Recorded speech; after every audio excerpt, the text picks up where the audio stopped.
this is the problem that we have as Christians is when we talk about origins, how things came to be, why they are the way they are, whether it's the universe, the earth, or the life that is on this earth. There are two different models that all Christians have to deal with on some level. One is the scientific model, and you're hearing all about that in your classes, whether it's theology, biology, or whatever.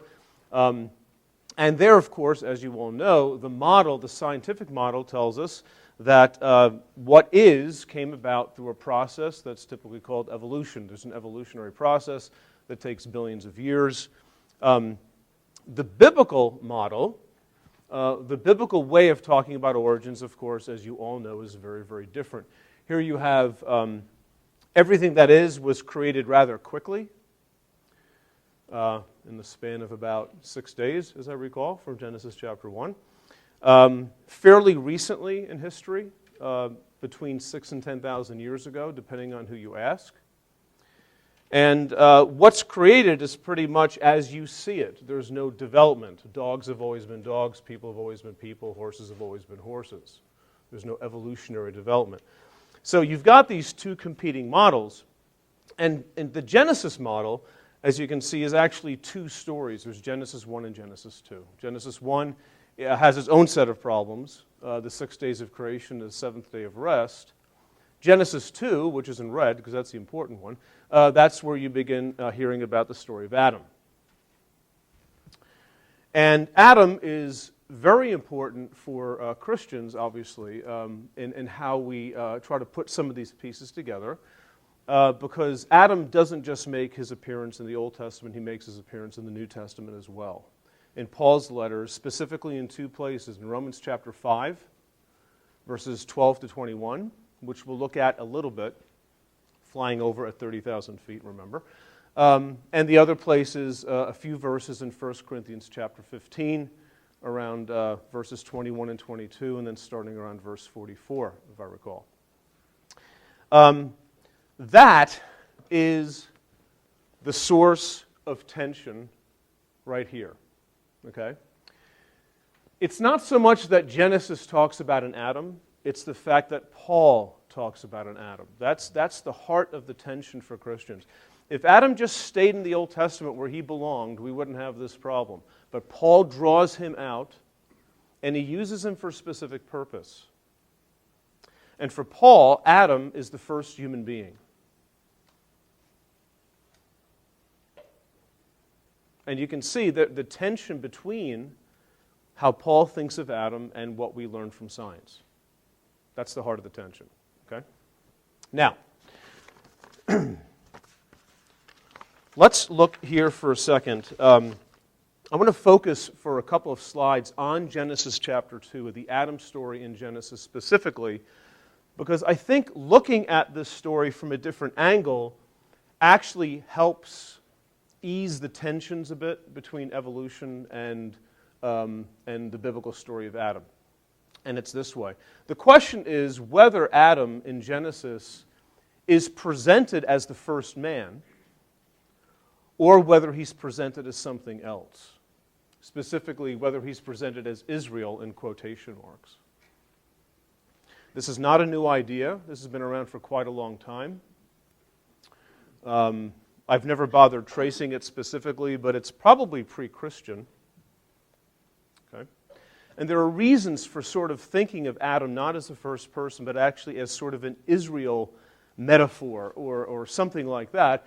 And basically, the reason why you can say that is if you look here at this parallel between Israel and Adam, look at the parallel. I don't know if you ever noticed this before, but look at this parallel. Okay? Both were created or born out of very humble circumstances, one out of dust, one out of slavery. Okay? Both were given some command to follow, whether it's the law on Mount Sinai for Israel, or the command, what? Not to eat of the tree of the knowledge of good and evil for Adam. Both were put into a lush land, whether it's the promised land, a land flowing with milk and honey, or whether it's the Garden of Eden, both put into a lush land. And both, as a result of disobedience, brought on some form of death, And I say death/exile. I'm going to get to that in a second in a little bit more depth. But Israel's departure from its land is an exile when they went into Babylon. Israel's departure from Eden is likewise an exile, even though Genesis doesn't exactly use that word, but the idea is still the same. So if you look at it this way, it's almost as if the Adam story is a preview of coming attractions. This pattern is going to be followed throughout, well, not throughout, but elsewhere in Israel's Bible, talking about Israel's own story. This is a little bit harder to see, but another thing to keep in mind here is the stuff you all skip when you're reading Genesis, the genealogies, the names, but there are some important things going on in there. But you have a genealogy that goes from Adam here all the way to people like Abraham, Isaac, and Jacob and Israel. Now, why is that important? Well, it seems to be that if this is the genealogy of Adam to Seth, to Noah, to Shem, one of the sons of Noah, which is where we get the word Semite from, okay? Aber, which is one of the names that follows Shem, and that's where we get our word Hebrew from. Terach, the father of Abraham, Isaac, Jacob, and Israel. It seems like this, if you didn't know any better, you would say, well, my goodness, this is the genealogy of what? The people of Israel. And where does it begin? With Adam.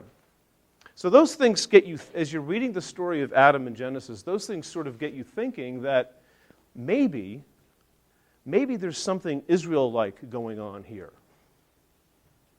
Maybe the focus is not the universe and everybody in it.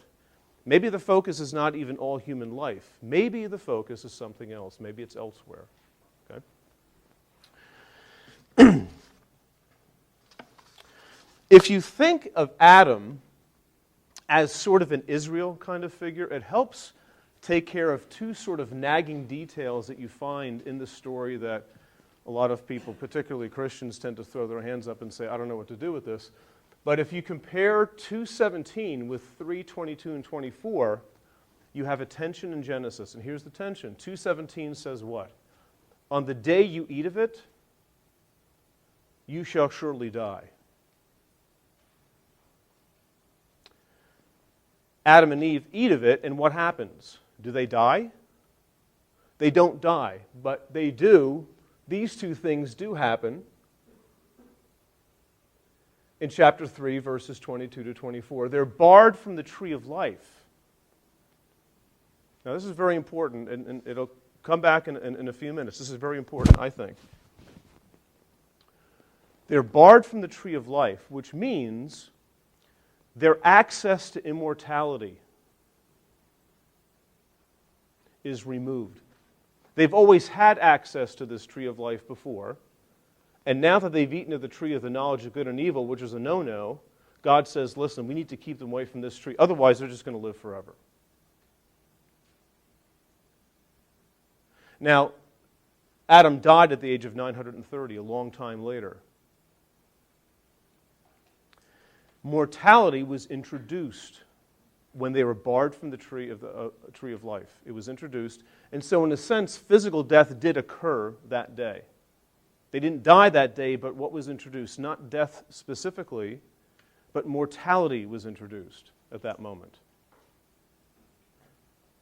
But right in the same breath, not only were they barred from the tree of life, they were also banished from Eden, which is a metaphorical death. And what do I mean by that? Well, elsewhere, a couple other places in the Old Testament, specifically in the book of Ezekiel, if you're familiar with this prophecy, the valley of the dry bones, and those dry bones are revived again by God, they're dead, they're dry bones. Why? Because they're in exile.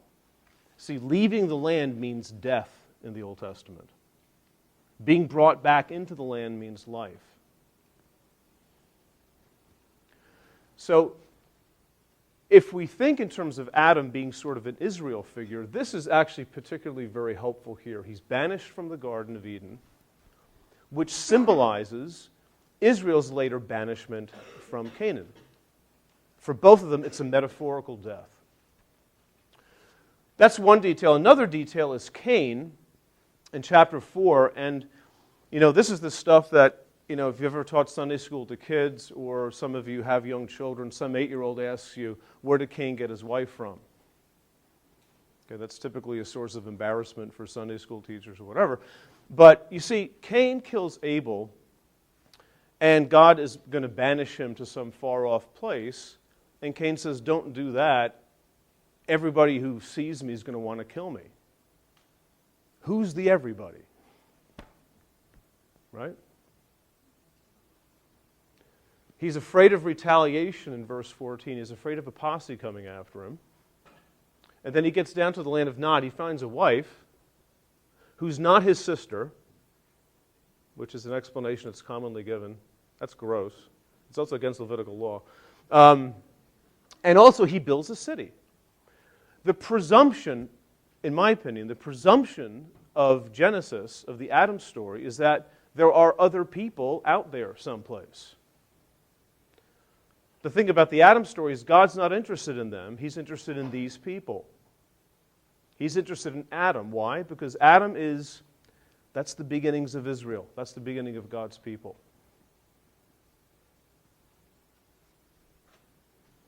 Okay. At each of these slides, we could stop for 2 hours and talk. You'll be happy to know we're not going to do that because we'll be here till tomorrow morning. So, forgive the brevity, but maybe in the question time we can go over some of these things in a little bit more detail. Next slide. Rather busy too, but there's another angle from which to consider the Adam story. And this is a way of looking at the Adam story that's a little bit different. It's sort of more popular in Eastern Orthodox traditions, not in Western traditions like Roman Catholicism or Protestantism. But think of Adam and Eve as sort of naive, foolish, childlike creatures who were put into the garden to learn God's ways. And I have there Irenaeus, who is a 2nd century theologian. He's one of several people who sort of put forth an idea like this. Think of them as naive children, not as these perfect humans here. My pointer doesn't want to work, but anyway, you can find that yourself. Not as perfect humans who were almost like godlike creatures who made one mistake and fell down from Olympus or something like that. Okay, that's Augustine doesn't say that, but that kind of a way of thinking of Adam is more prevalent in Augustinian traditions, which is very common in the Western Church. Augustine was one of the most, if not the most, influential thinker in the history of the Church. Is this a pointer? Thank you. Well, I put my eye out, and it works how? There we go. Thank you very much. There. Okay. All right. Anyway, but the reason why you would try to sort of think of Adam and Eve this way is because of overlap with the book of Proverbs. Okay. Now, I want you to think about something. Okay. God tells Adam, "Eat whatever you want. Don't eat of the tree of the knowledge of good and evil." Why? Why in the world would God ever say, "I don't want you to have knowledge of good and evil"? Every parent wants their kids, especially their teenage and college-age kids, to have knowledge of good and evil. I want to send you off into the world. Know right from wrong. The problem is not that knowledge of good and evil is wrong. The issue is, how do you get it?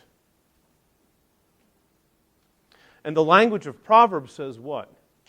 The fear of the Lord is the beginning of wisdom. And wisdom means knowing right from wrong. It's more subtle than that, but basically that's it.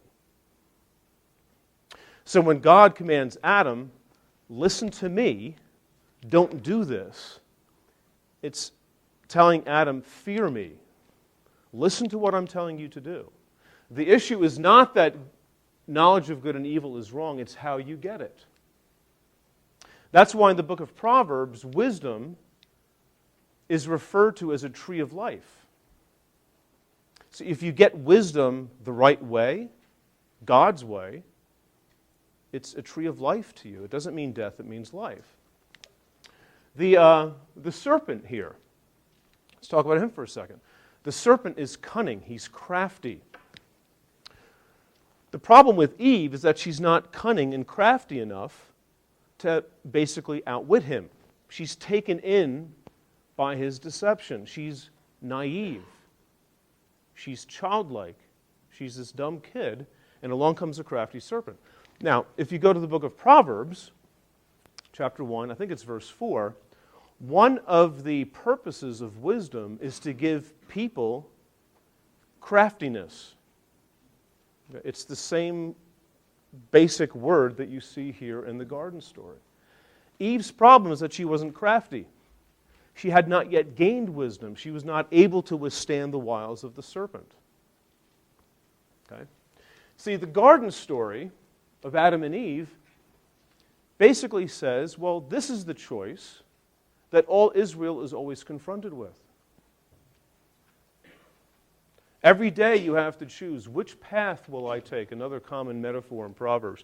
Which path will I take? The path to wisdom or the path to foolishness? The path to obedience, the path to disobedience. Okay, but the Adam story is already previewing that. One other sort of, maybe quick tidbit, I don't know if this is going to help or not, but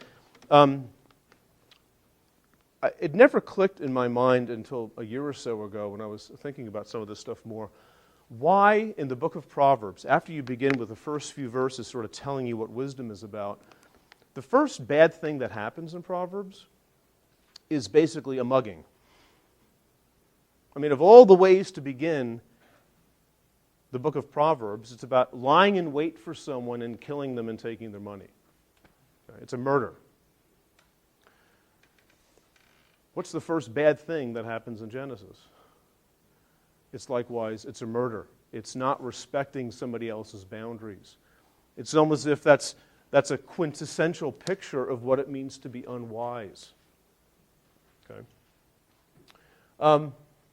Anyway, that's a different angle sort of to come at Genesis from. Now, let me summarize this before we begin talking about Paul a little bit, more specifically.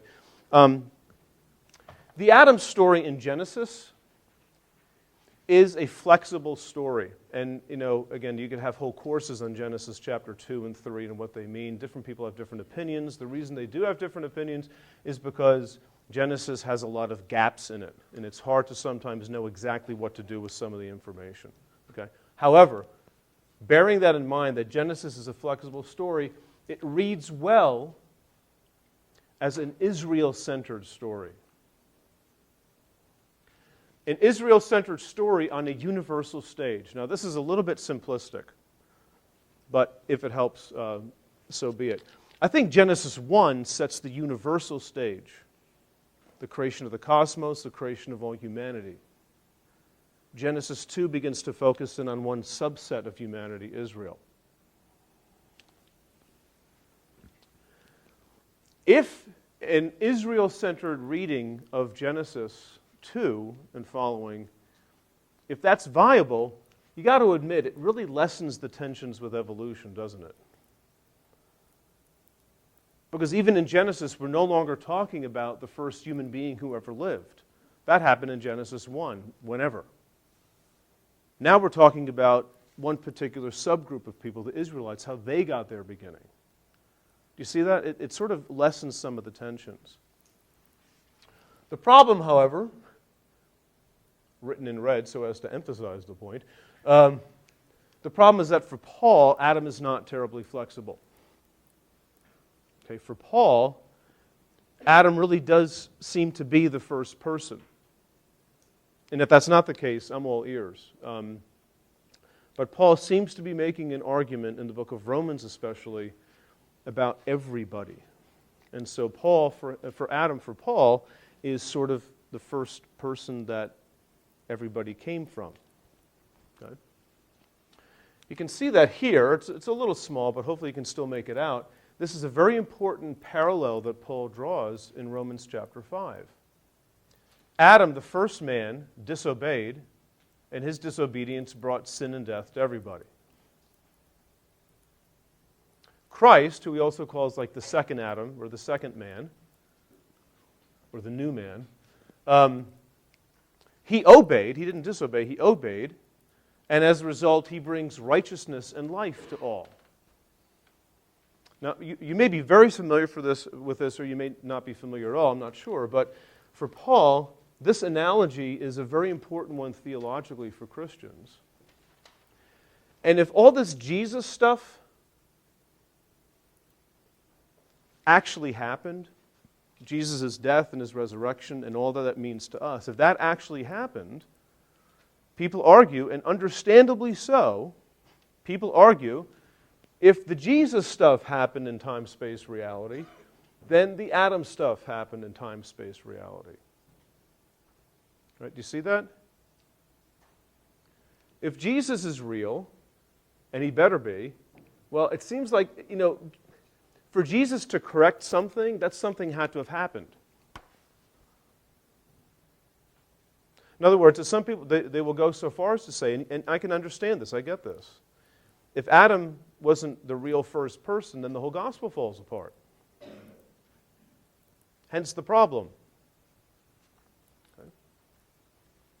And so the question then comes up, this last question here on the slide, can Paul's Adam really be reconciled to evolution? Is there any way of having these things talk to each other? And that's a good way to make enemies very quickly and some friends very quickly, because it's a touchy issue, because there's a lot at stake for people, right? Okay. Let's talk about Paul.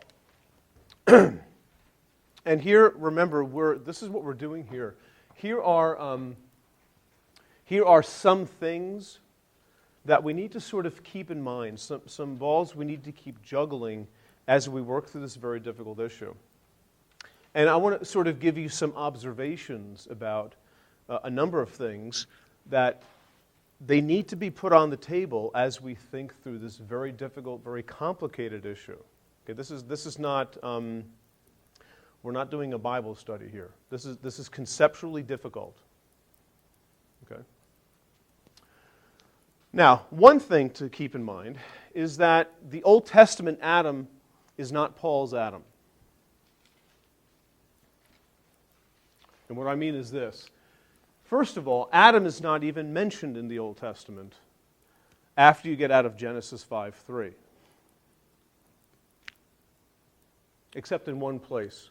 He's mentioned in a genealogy, the part you really skip when you're reading through the Bible in a year. Right?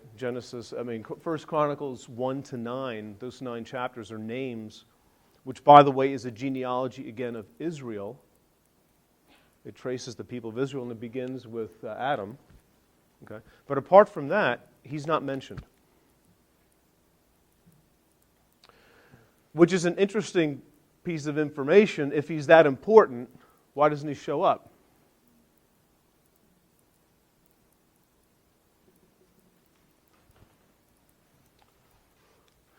Is sin handed down in the garden? Okay, this is a common understanding, understandably so because of Paul, but this is a common understanding influenced largely again by Augustine. I'm a big Augustine fan for anybody who thinks I'm dissing Augustine. That's not the case, but this is, historically, this is sort of where it comes from the church. But is sin handed down in the garden? When you look at the curses in chapter 3, the curses to the serpent, to Eve, and then to Adam, a number of things are listed, like woman, pain in childbirth, to Adam, you're going to have a hard time at work, by the sweat of your brow you're going to eat, and you're going to die. What's not mentioned is that, and from now on, all people after you are going to be tainted with this inability to do right. You're always going to have this thing inside of you that's going to make you do something bad, and you can't do anything about it. If that were the point of the story, you'd think it might be mentioned rather explicitly, but it's not. Cain.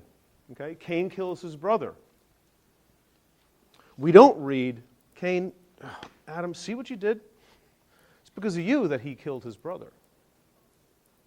But read the story in Genesis. Read it with maybe the glasses, maybe your familiar lenses taken off. Read the story. Right around verses 6 and 7, God takes Cain to the side. Cain he's angry. because his sacrifice was not accepted and his little brother's was. And God takes him to the side and basically says this, Cain, I see that you're angry. Sin is crouching at the door. It's waiting to pounce on you. Do yourself a favor. Get a control of yourself. Get a grip of yourself. Or you're going to do something you're going to regret. And what does Cain do the very next verse? He takes his brother out to the field and kills him.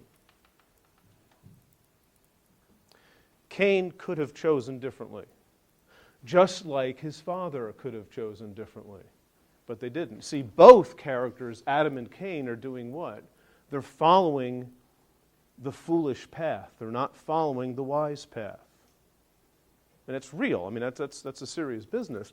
But there's nothing about what Adam did that made Cain do what he did. The flood story. If there was ever a place in Genesis to simply come out and say, all this mess that started with Adam is now happening and I have to kill everyone because of what Adam did. But that's not what the story says. It says things have gotten so bad, people keep making these bad choices, so to speak. People keep following the wrong path. It's all over the place. I need to start over again.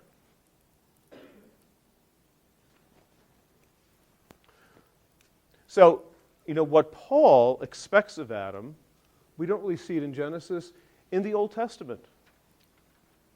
Okay? Like I said, Adam's not mentioned, but even the idea of people being sort of enslaved to sin, you don't really find that in the Old Testament. What you do find is God giving them law with the expectation that they can actually obey it and please God.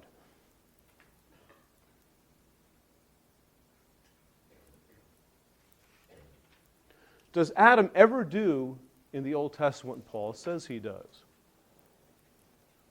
That's the question I want to sort of leave hanging there for a minute, because we're going to get to Paul and Romans in a second. And I think maybe we'll see why Paul exactly says what he says.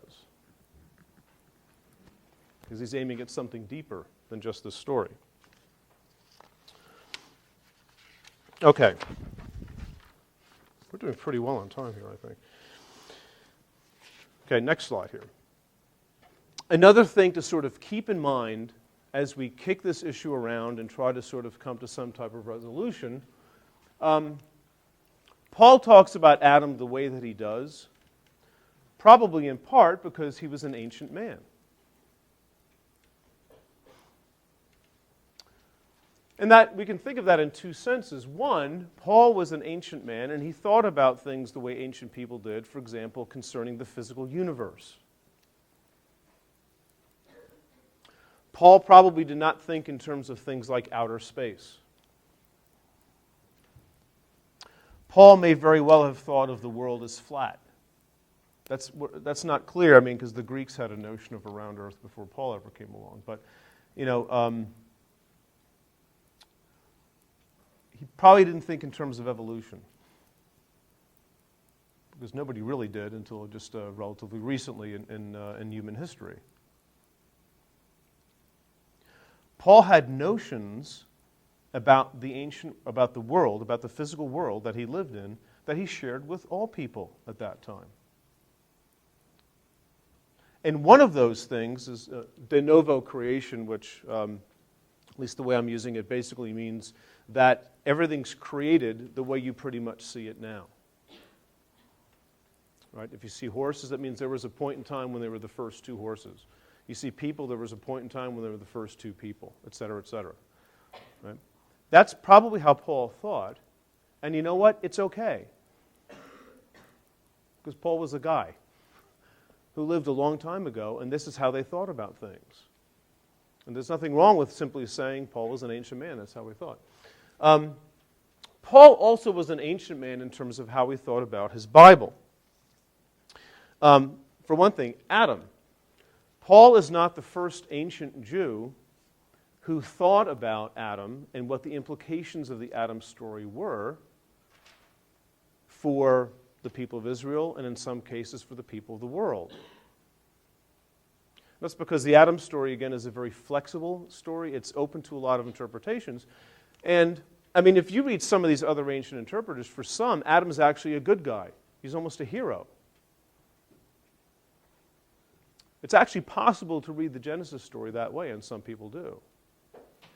Paul's reading of the Adam story is one example among several. Okay? Here, another way in which Paul was an ancient man was that he was a Jewish, rabbinically trained person, and they had certain ways of reading the Bible, and those ways were marked by creativity. I'm not sure if you're familiar with the term recontextualization. They would take the Bible and whatever it meant back then, they would sort of rethink it to make sense in their particular moment in time. Okay? So Paul, when Paul engaged his Bible, folks, he wasn't doing what you do when you write your term papers. He wasn't thinking, let me tell you exactly what this author means. What Paul did, which is what all writers back then did when they were engaging their Bible, was this. Not what did it mean back then, but what does it mean now for me?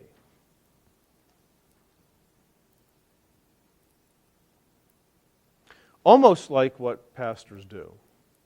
The parallel is not perfect, but almost like what pastors do. What are pastors doing when they preach?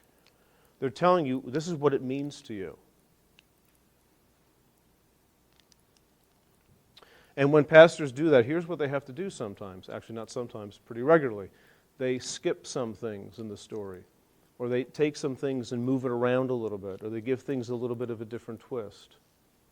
Right? When Paul is using the Adam story, he's using it like a preacher uses it. He's not using it like a scholar uses it. Not that scholars don't make things up, but I'm not going to go down that road right now. Okay? He does. I don't make it. Okay. Okay. Moving along here, wanting to leave time for comments or questions. Another thing to keep in mind here,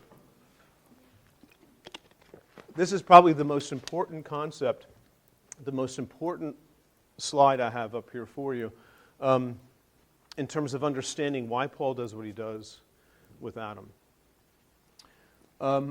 Paul reread the Old Testament already knowing how the story ends. Just stop and think about that for a second. Paul was living at the end of the story, and the end of the story is what? The death and resurrection of Christ. And that sort of gave Paul reason to go back and read his Bible in a rather, creative way. Let me give you an analogy. This may help. Have you ever seen The Sixth Sense? It's an old movie. I did not sleep for 3 days after I watched The Sixth Sense. It completely freaked me out. So I'm watching The Sixth Sense, and I don't know what's going on. All I know is that I can't go to bed. Okay. So at the end of the movie, I find out Bruce Willis is dead. Okay. The main character has been dead the whole time, and I didn't know that. Knowing that, I went back and watched the movie again, and I could see how things were coming together differently than I had thought before. Okay. Or Inception. You've seen the movie Inception? You need to see the movie Inception. Okay. I saw it 3 times. I didn't get it.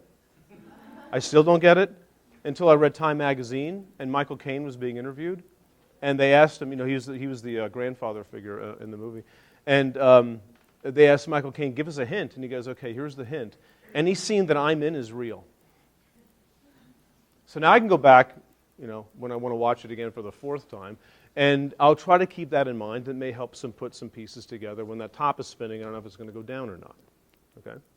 See, what Paul is doing is sort of like that. He knows how the story ends.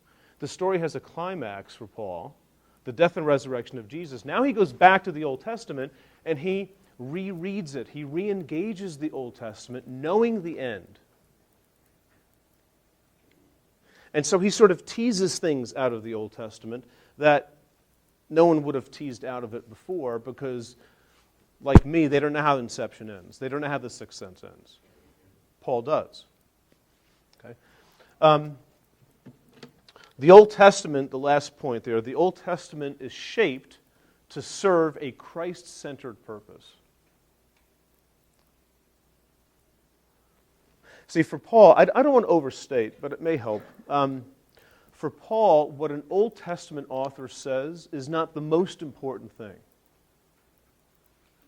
For Paul, who Jesus is the most important thing, and he will draw the Old Testament into that to make his point.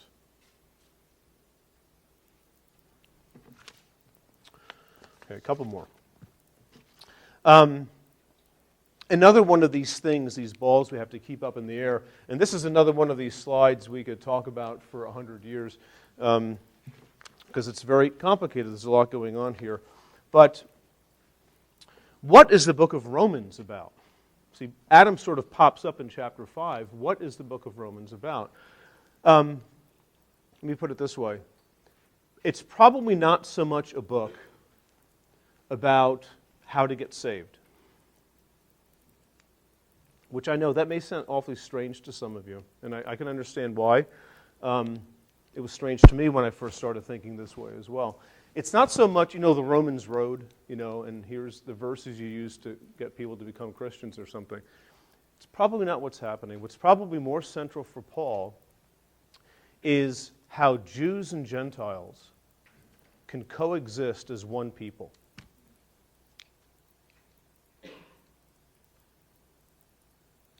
You might think that's a boring topic. Not in Paul's day, it wasn't. When Jews were trying very hard to maintain their distinctiveness as the people of God, especially with the Romans breathing down your necks, with all the temptations to not act Jewish so much anymore, but act like Gentiles, there was a lot of pressure to sort of stay off on your own. And along comes Paul, and he writes his book to Jews and Christians living in all places of Rome, the center of all this stuff. And he says, you know what? That Jewish-Gentile distinction doesn't really mean as much as we might think. In fact, Paul systematically breaks it down. And he says, there is no Jew or Gentile, really. You know why? Because you're all culpable before God. He begins it already in chapter 1. He starts making this point. You're both guilty. Gentiles, you suppress the truth. All you have to do is look up and see God exists, and you won't do it. Oh, and Jews, by the way, you're no better. I know you've got the law, but guess what? You don't keep it. So you're in bad shape too. And so Paul goes on in chapter 3, verse 23, for all have sinned and fall short of the glory of God. You know that verse. Everybody knows that verse. Take the word all out and put the word both in. And I think that may help you understand more Paul's argument. Both have sinned and fallen short of the glory of God. Jews and Gentiles are in the same boat. They're both culpable before God.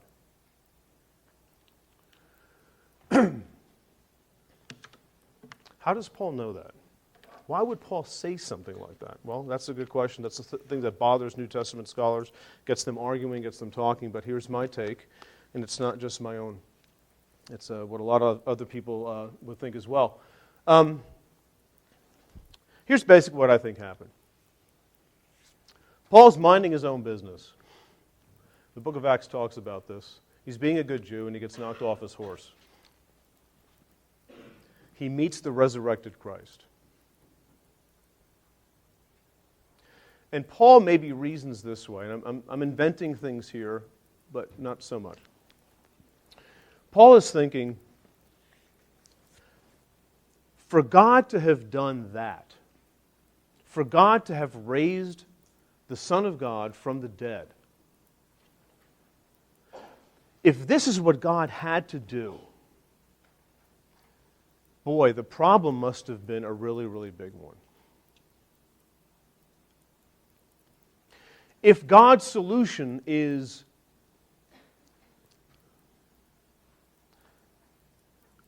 non-death, resurrection, maybe the real problem God came to solve was the fact that we die.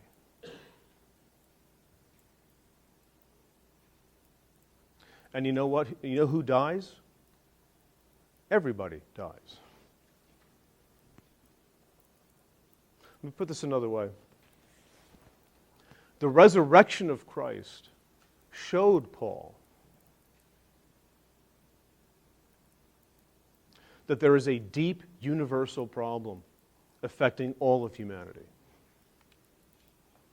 It's not just try to keep the law as best as you can. It's not just like try to stay Jewish or something. Paul's saying Jews and Gentiles are in the same boat because we all die, and you know what? We all sin.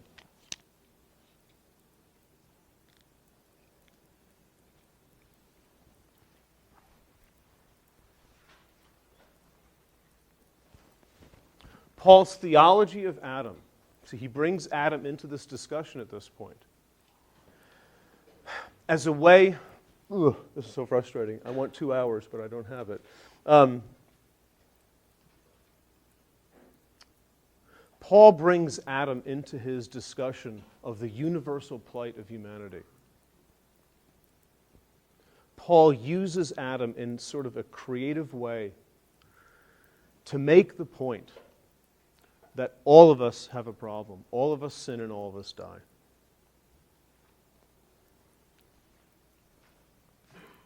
Now, okay, this is the last slide. Then I have one just sort of pushing us a little bit further. Then we'll have some time for some questions. Let's get back to evolution. Evolution says that there probably wasn't, evolution says there definitely was not.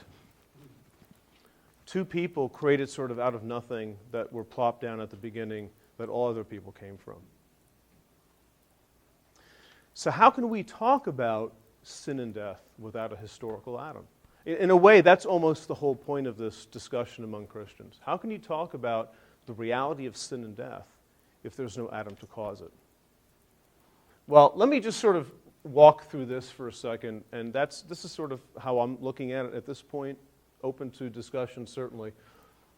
But let's start with here. Paul understood Adam to be the first human being.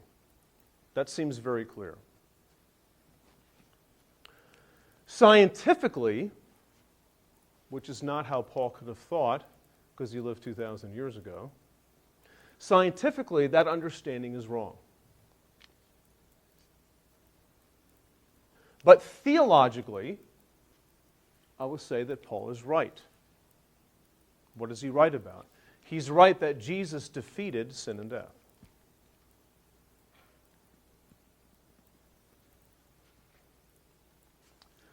Paul may be wrong on what caused it.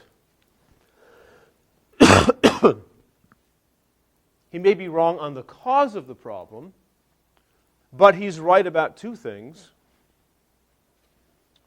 He's right about the problem itself, sin and death, and the solution. See, sin and death are real regardless of whatever cause we attribute it to. Okay, again, last time I looked, we all die. More people have died than are alive, probably, right? And nobody likes it. Most people don't want to die. It's a problem. Sin is a problem, too. Where do you find sin around you? It's all around you. Oh, forget around you, it's in you. You hate the person sitting next to you, probably. You're all looking. I don't hate you. I don't hate you. Well, you see, now you're just being very defensive, which is also a sin. You're trying to justify yourself. See, we're terribly self-centered people. We're ego-driven. We're actually wretches, in a sense. I mean, we're just, we're trying to manipulate each other, right? We're trying to get other people to do what we want them to do. When you have children, you're going to screw them up as much as you're screwed up. I mean, there's no end to this, folks. Human dysfunction, you don't have to go to Hitler and Mussolini and, all these other dictators to say how bad sin is. Just stop for 5 minutes in your dorm room, shut the light off, and just let your mind wander and see where it goes. Okay? Sin and death are universal problems, and those things are real. Even if Adam and Eve biting an apple didn't cause it all, They're real.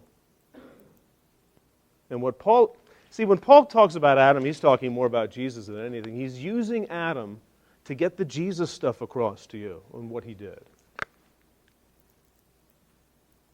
See, I can personally, we're all in different places. I'm going to fly hoping on a plane in a couple of days. I'm just giving you my opinion.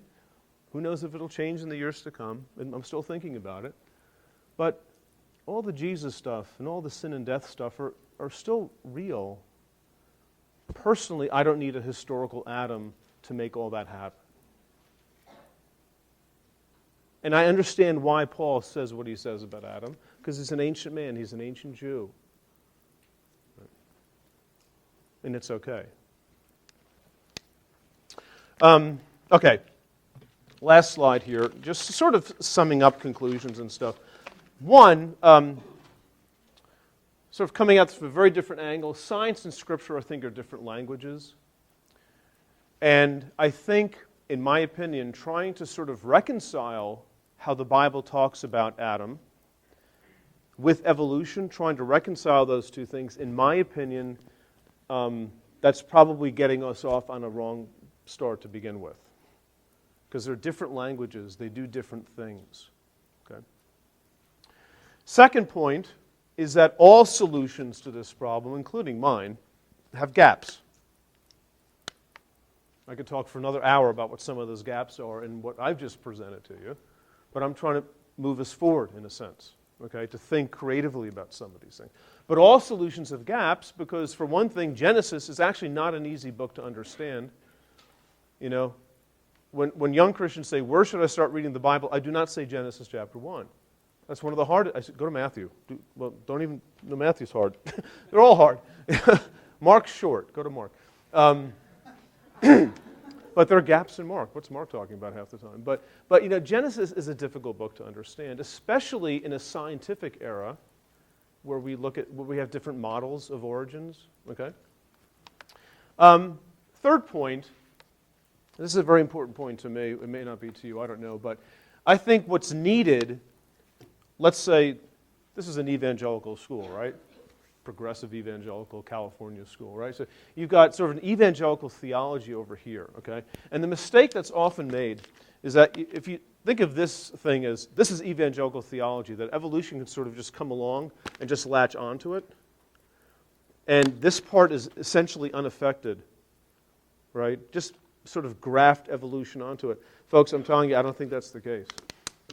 I think bringing together our traditional way of understanding who God is and what He does, and evolution have to be synthesized somehow more carefully and more deliberately. And that takes a lot of hard work, and a lot of people are doing it. This is, I'm not the first person to open my mouth about this stuff. You can't just sort of glue the two together. You have to think hard. Which brings me to the last point. All of our theologies, including my own, all of our theologies are provisional. Welcome to the conversation, folks. It's been going on for 2,000 years. Thinking people, trying to put the pieces together. Who is God? Who are we? What's the Bible? How does all this affect how I live today? How does how I live affect how I read the Bible? This is not new. It's just now the issues are different, and in some cases they're more pressing. Evolution is a pressing theological issue. There's a sense in which it's really a game changer. It takes a lot of effort to think through it, but it's not a new idea. It's welcome to the Christian conversation. So